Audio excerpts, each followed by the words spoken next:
안녕하세요. 현대대 수학 5주차 첫 번째 영상입니다.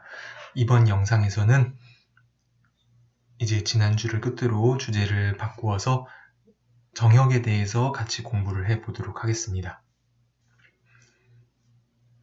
네, 이번 주에는 그래서 강의록의 2장 5절의 내용을 공부하려고 하고요.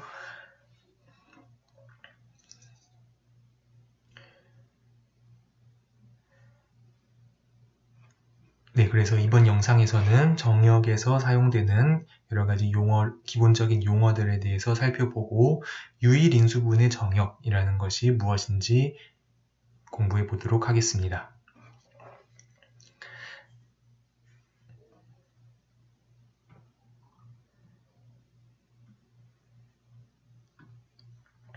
네, 먼저 우리가 지난 학기에 환에 대해서 공부를 했는데요. 환에 대해서 잠깐 다시 복습을 하면요.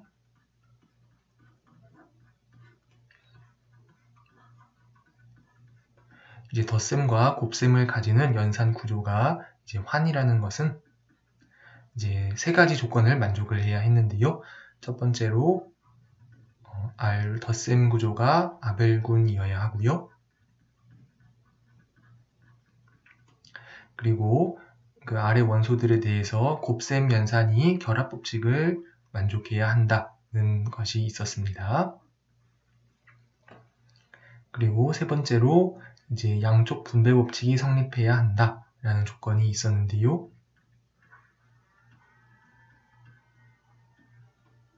네, 이것과 또 반대로 A 곱하기 B 더하기 C는 AB 더하기 AC. 네, 이 조건들을 만족해야 한다. 이 세 가지 조건을 만족하면 우리가 그러한 대수적 구조를 환이라고 불렀습니다.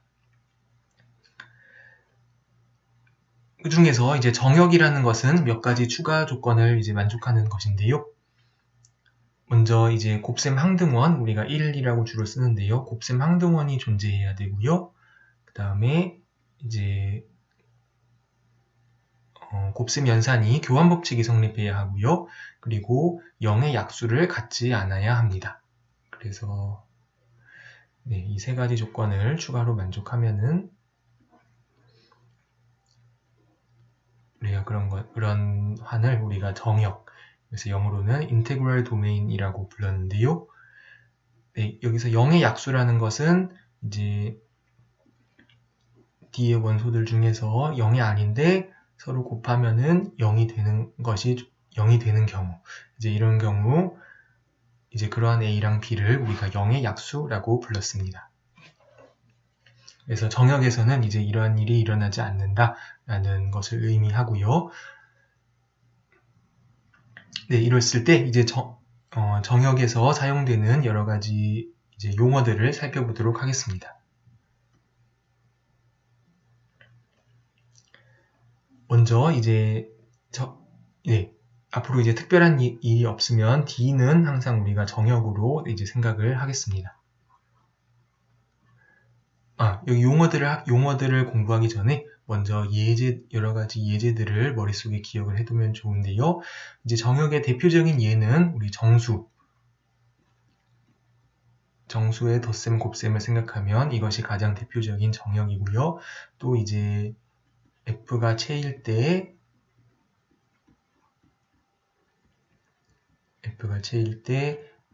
그 F를 개수로 가지는 다항식 환도 역시 정역의 대표적인 예라고 볼 수가 있겠습니다.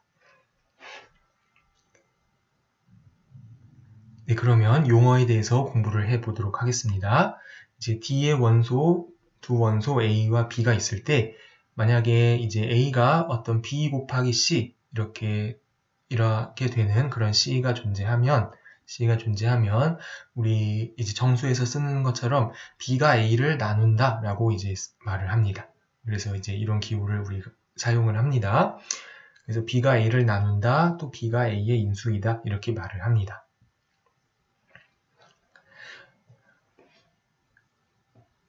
그 다음에 이제 만약에 A가 B 곱하기 U인 가역원 U가 존재하면 그러면 우리가 A와 B가 서로 동반원이라고 부릅니다. 그래서 영어로는 이제 associate 하다고 이제 말을 하는데요. 또는 네, A와 B가 서로 associate element라고 말합니다. 여기서 가역원이라는 것은 무엇인가요? 예, 복습을 해보면은 가역원이라는 것은 네, U가 가역원이라는 것의 정의는요. 이제 곱셈 역원이 존재하는 것을 말했습니다. U 곱하기 V 해서 1이 되는 원소 V가 존재한다고 하면은 우리가 그런 U를 가역원이라고 했는데요. 그래서 이제 만약에 이 정역이 체였다면 0이 아닌 모든 원소가 가역원이겠지만 이제 네, 일반적인 정역에서는 이제 꼭 모든 원소가 가역원인 것은 아닙니다. 그런데 이제 A가 어떤 B 곱하기 어떤 가역원 이렇게 쓰여지면은 그러면 A와 B는 이제 동반원 관계에 있다라고 생각을 하는 것이고요. 그러면 만약에 네, 여기다가 써보겠습니다. 여기 왼쪽에 써보면 A가 B U고 U가 가역원이었다면 그래서 UV는 1이라면 우리가 네, 금방 확인해 볼 수 있는 것이 AV는 B라는 것을 알 수가 있죠. 그래서 이제 A와 B가 동반원 관계에 있다는 것은 A도 B를 나누고 B도 A를 나눈다는 것과 이제 동치입니다.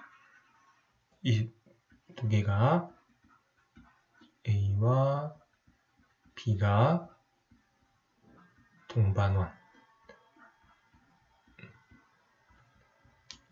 있다라는 거랑 이제 동치가 되겠습니다.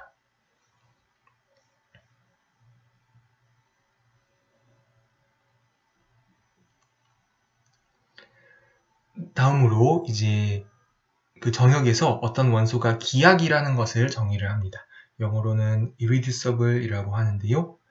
어떤 원소가 기약이라는 것은 다음의 조건을 만족하는 것을 말합니다. 네, P가 기약이라는 것은 첫 번째로 일단 P가 0도 아니고요. P는 가역원도 아닙니다. P는 네, 그냥 이렇게 쓰겠습니다. P는 가역원도 아닌데요. 이런 원소가 만약 다음의 조건을 만족하면 기약이라고 부릅니다. 그 조건은 만약에 P를 어떤 두 원소의 곱으로 쓰면 둘 중에 하나는 반드시 가역원이어야 한다라는 조건인데요. 그래서 이 조건을 만족하면 그런 P를 우리가 기약 또는 기약이라고 부르는데요. 또 어떤 경우는 기약원이라고 부를 수도 있겠습니다. 네, 이렇게 부릅니다.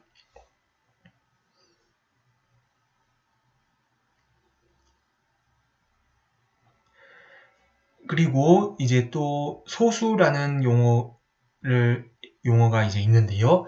이제 정역에서 어떤 원소가 소수라는 것은 P가 덧셈 항등원도 아니고 가역원도 우선 아니어야 하고요.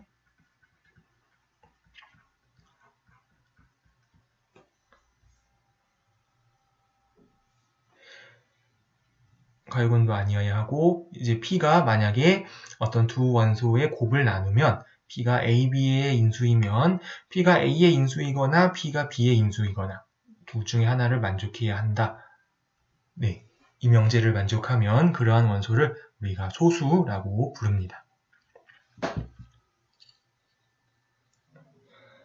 그래서 이것은 실제로 정수에서는 우리가 이제 학창 시절에 우리 약수가 1과 자기 자신밖에 없는 것 이렇게 소수를 정의를 했는데요. 정수에서 소수는 실제로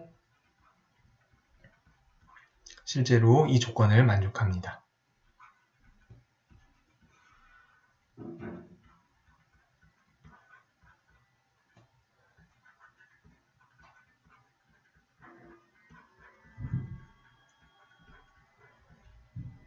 예, 그것을 알 수가 있습니다.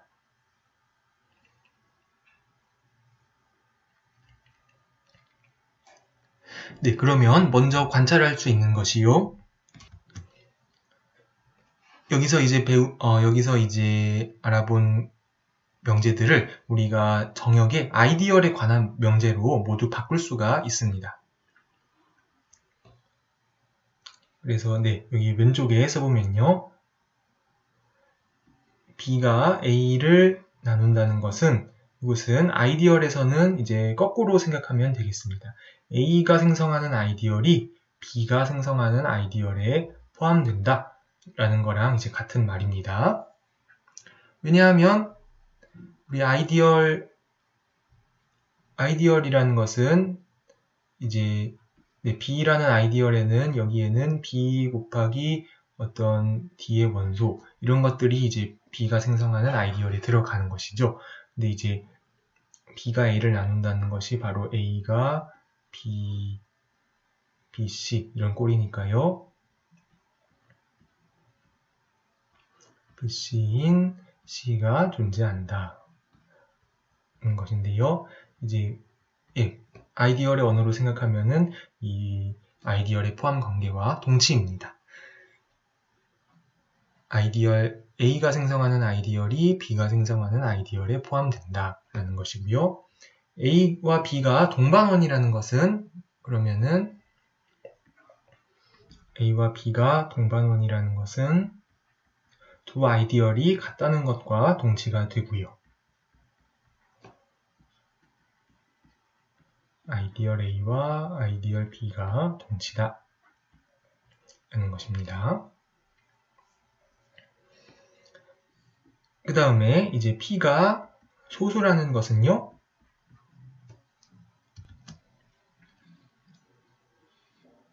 P가 소수라는 것은 P가 생성하는 아이디얼이 프라임 아이디얼, 소 아이디얼이라는 것과 동치입니다.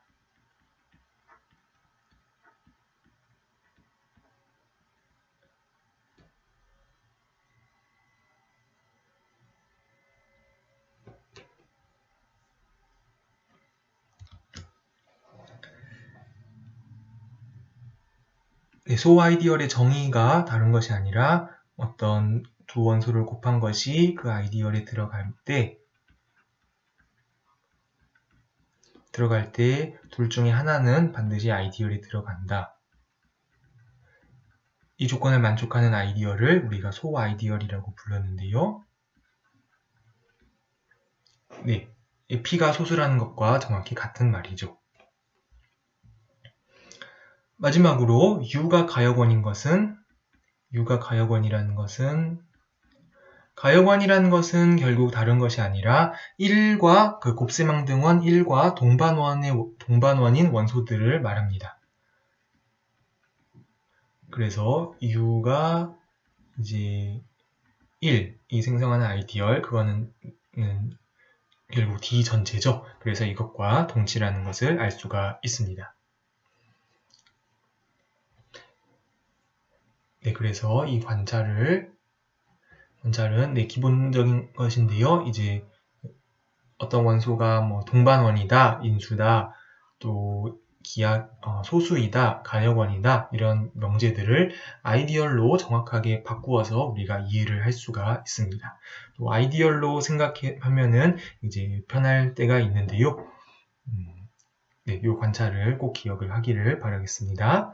그러면 이제 유일 인수분해 정역이라는 것을 정의를 하도록 하겠습니다. 그래서 영어로는 유일 인수분해 정역을 Unique Factorization Domain이라고 부릅니다. 그래서 그것을 앞글자를 따서 간단하게 UFD라고 많이들 쓰는데요. 네, 유일 인수분해 정역은 다음 두 가지 조건을 만족하는 그러한 정역 D를 우리가 유일 인수분해 정역이라고 부릅니다. 첫 번째는 이제 소인수분해가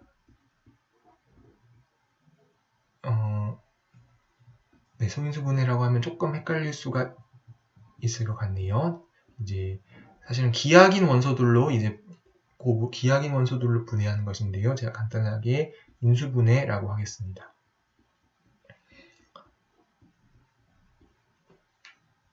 그리고 두 번째 조건은 인수분해의 유일성을 뜻하는데요. 그래서 그 명제가 각각 의미하는 것이 무엇인지 살펴보겠습니다. 그 D에서 이제 덧셈항등원도 아니고 가역원도 아닌 모든 원소 R은 이제 R은 0이나 가역원은 아닙니다. 그런 원소들은 반드시 어떤 기하긴 원소들의 곱으로 쓸 수 있어야 합니다. 그것이 유일인수분해 정역의 첫 번째 조건이고요. 또 그 기하기 인수분해를 쓰는 방법은 이제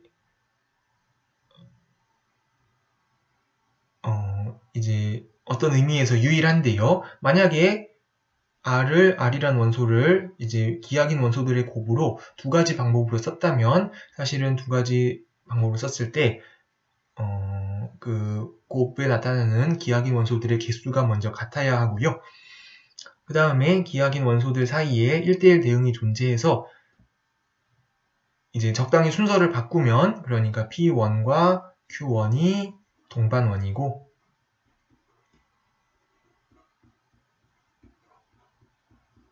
동반원이고 해서 PM과 M하고 N이 이제 개수가 같아야 합니다.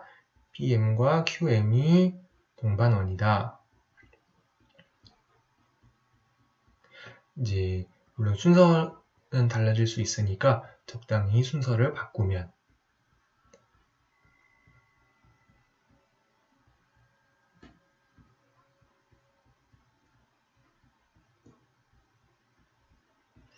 네, 그래서 이렇게 쓸 수 있으면 우리가 그래서 이런 의미에서 우리가 인수분해가 유일하다고 말을 하는데요. 그래서 이 두 가지 조건을 만족하면은 모든 기하도 아니고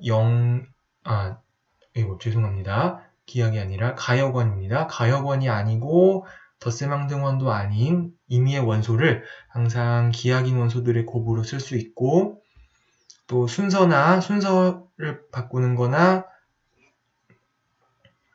이렇게 서로 동반원 관계에 있는 가역원들의 곱만큼을 무시를 하면 그만큼 무시하면은 유일하다. 이 두 가지 조건을 만족하면 그런 정역 D를 우리가 유일인수분해 정역 UFD라고 부릅니다.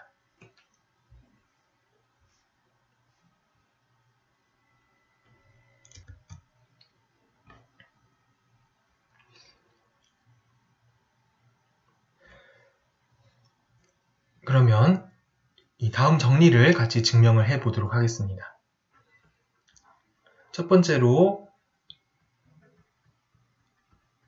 임의의 정역에서 원소가 소수면 항상 기하기입니다.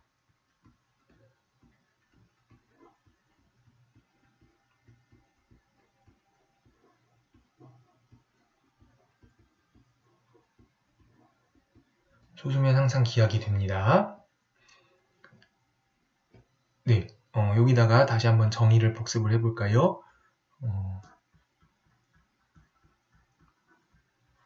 네, P가 소수라는 P가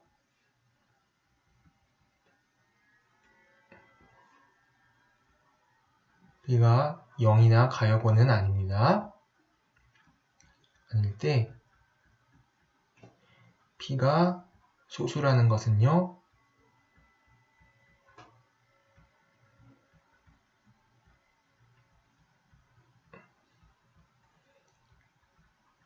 P가 A, B를 나누면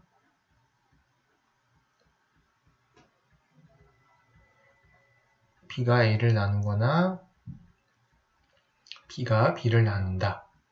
이것이 소수의 정의였습니다. 이것이 소수고 기하기라는 것은요. 기하기라는 것은 저는 이제 더 쪼개지지 않는다 라는 것으로 생각을 했는데요.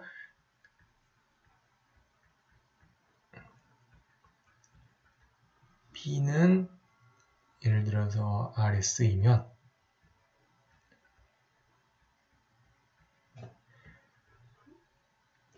그러면은 이제 그 가역원이 아닌 걸로는 쪼개지지 않는다. P가 RS면은 R이나 S 중에 하나는 반드시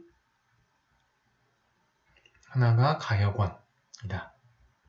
그래서 이것이 기하의 정의입니다. 그래서 두 개가 사실은 이제 비슷한데요. 그리고 이 정리에서 살펴보겠지만 유일인수분해 정역의 경우에는 두 가지 개념은 이제 같은 개념입니다. 그런데 이제 일반적으로는 사실은 같지는 않습니다. 네, 일반적으로는 같지 않은 경우가 있는데요. 그렇지만 소수가 이제 더 강한 조건이다. 소수이면은 항상 기하이다. 라는 것을 우리가 확인을 해 보도록 하겠습니다. 그래서 네, 증명을 해 보도록 할까요? P가 소수라고 가정하고요.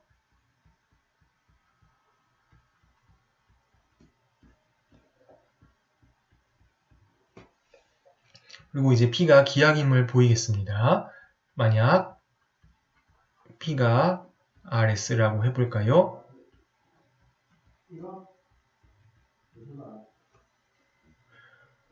그러면 이 말인즉슨 P가 RS를 이제 나누는 것과 이제 같은 말이죠. 왜냐하면 P 곱하기 지금 P 곱하기 1이 RS가 되니까 이제 같다는 것은 사실은 이제 나눈다는 거랑도 같은 말이고요. 그럼 이제 P가 소수니까 P가 R을 나누거나 또는 P가 S를 나누거나 둘 중에 하나가 성립해야 합니다.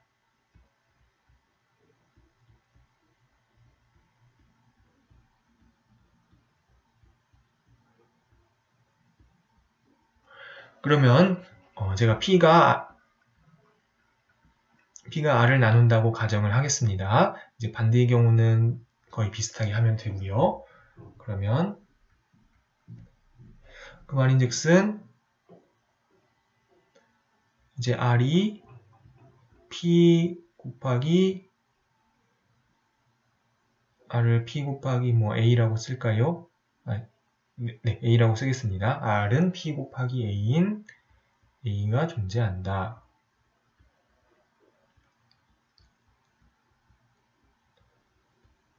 그러면 이건 P는 RS인데요. 이거는 P 곱하기 A 곱하기 S가 됩니다. 이 말인즉슨 이제 P에서 1 빼기 AS 하면은 0이 된다는 뜻이죠. 그런데 이제 지금 정역에서는 이제 0의 약수가 없기 때문에 0의 약수가 없기 때문에 그리고 지금 P는 0이 아니기 때문에요. P는 0이 아니기 때문에 지금 결론이 이제 AS가 1이라는 것을 알 수가 있습니다. 따라서 S가 가역원이 되는 것이죠. 물론 A도 마찬가지겠고요. 그래서 자 종합 정리를 해보면요. 지금 P가 소수라고 가정을 하고요. 만약 P가 RS라고 했더니 이제 이거를 가정했을 때는 S가 가역원이 됩니다. 또 이제 반대를 하면은 만약에 P가 S라면 여러분들이 과정을 거쳐서 R이 가역원이라는 것을 여러분들이 확인을 해 보기를 바랍니다. 그래서 결론적으로 P가 기하이라는 것을 알 수가 있습니다.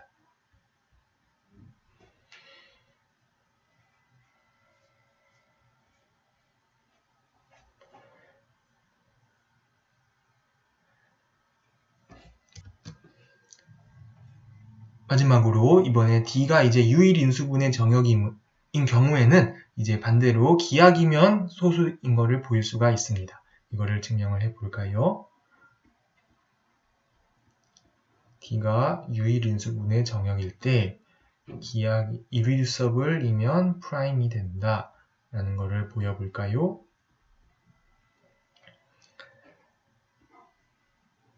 그러면 P가 기하이라고 가정을 하겠습니다. 하고 이제 P가 A, B를 P가 기약 가정하고요. 이제 P가 소수임을 이제 보이고 싶으니까 이제 이 동그라미 명제를 보이기 위해서 P가 AB를 나누는 것을 가정을 하겠습니다. 만약 P가 AB를 나눈다면 그러면 지금 P 곱하기 Q가 이제 AB인 Q가 존재하겠죠. 이렇게 쓰겠습니다.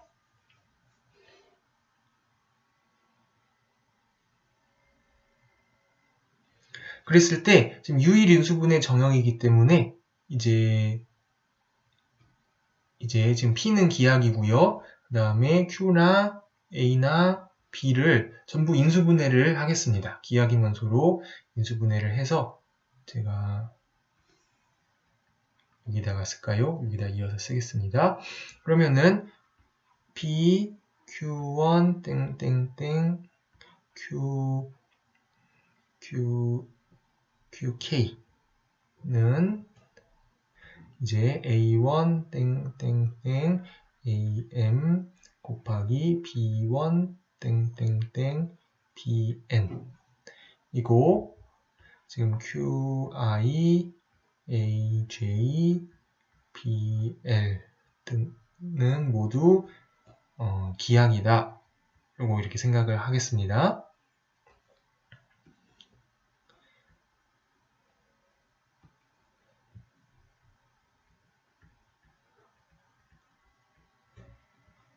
네, Q, A, B들을 인수분해를 한 것입니다.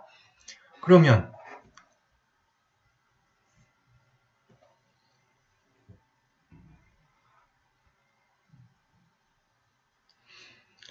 인수분해 유일성에 의해서 지금 P가 지금 양변이 다 기약인 원소들의 곱이기 때문에 P가 이제 여기 밑줄 친 원소들 중에 하나랑 동반원이어야 된다는 것을 알 수 있습니다.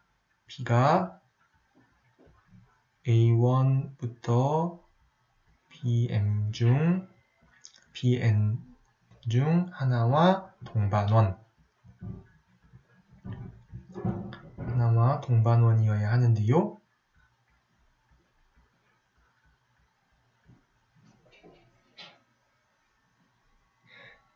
예를 들어서 다 마찬가지인데요. 예를 들어서 A1이랑 동반원이었다면요. B가 A1이랑 동반원이었다면 B가 A1을 나누고 A1이 B를 나누고요. 동반원이라는 것은 이것을 의미하는데 그러면은 지금 특별히 P가 A1을 나누니까 P가 A를 나눈다고 말할 수가 있겠습니다. 그렇죠? 여기 지금 다 곱한 것이 A니까요. A1을 나누면 A도 나누니까 그래서 지금 결국 무엇을 보였냐면 P가 AB를 나눈다면 P가 A의 인수이다 라는 것을 보였습니다. 만약에 이쪽의 원소들 중 하나랑 동반원이라면 그 경우는 B를 나누는 것이겠죠. 이제 이렇게 해서 이제 일반적일 때는 기약이라고 소수일 필요는 없는데요. 유일인수분해 정역의 경우에는 기약인 원소가 반드시 소수, 프라임이라는 것을 확인을 했습니다. 네, 그러면 다음번 영상에서 이제 최대 공약수라는 것의 개념과 또 정역의 원소를 개수로 가지는 다항식 환에 대해서 공부를 하도록 하겠습니다.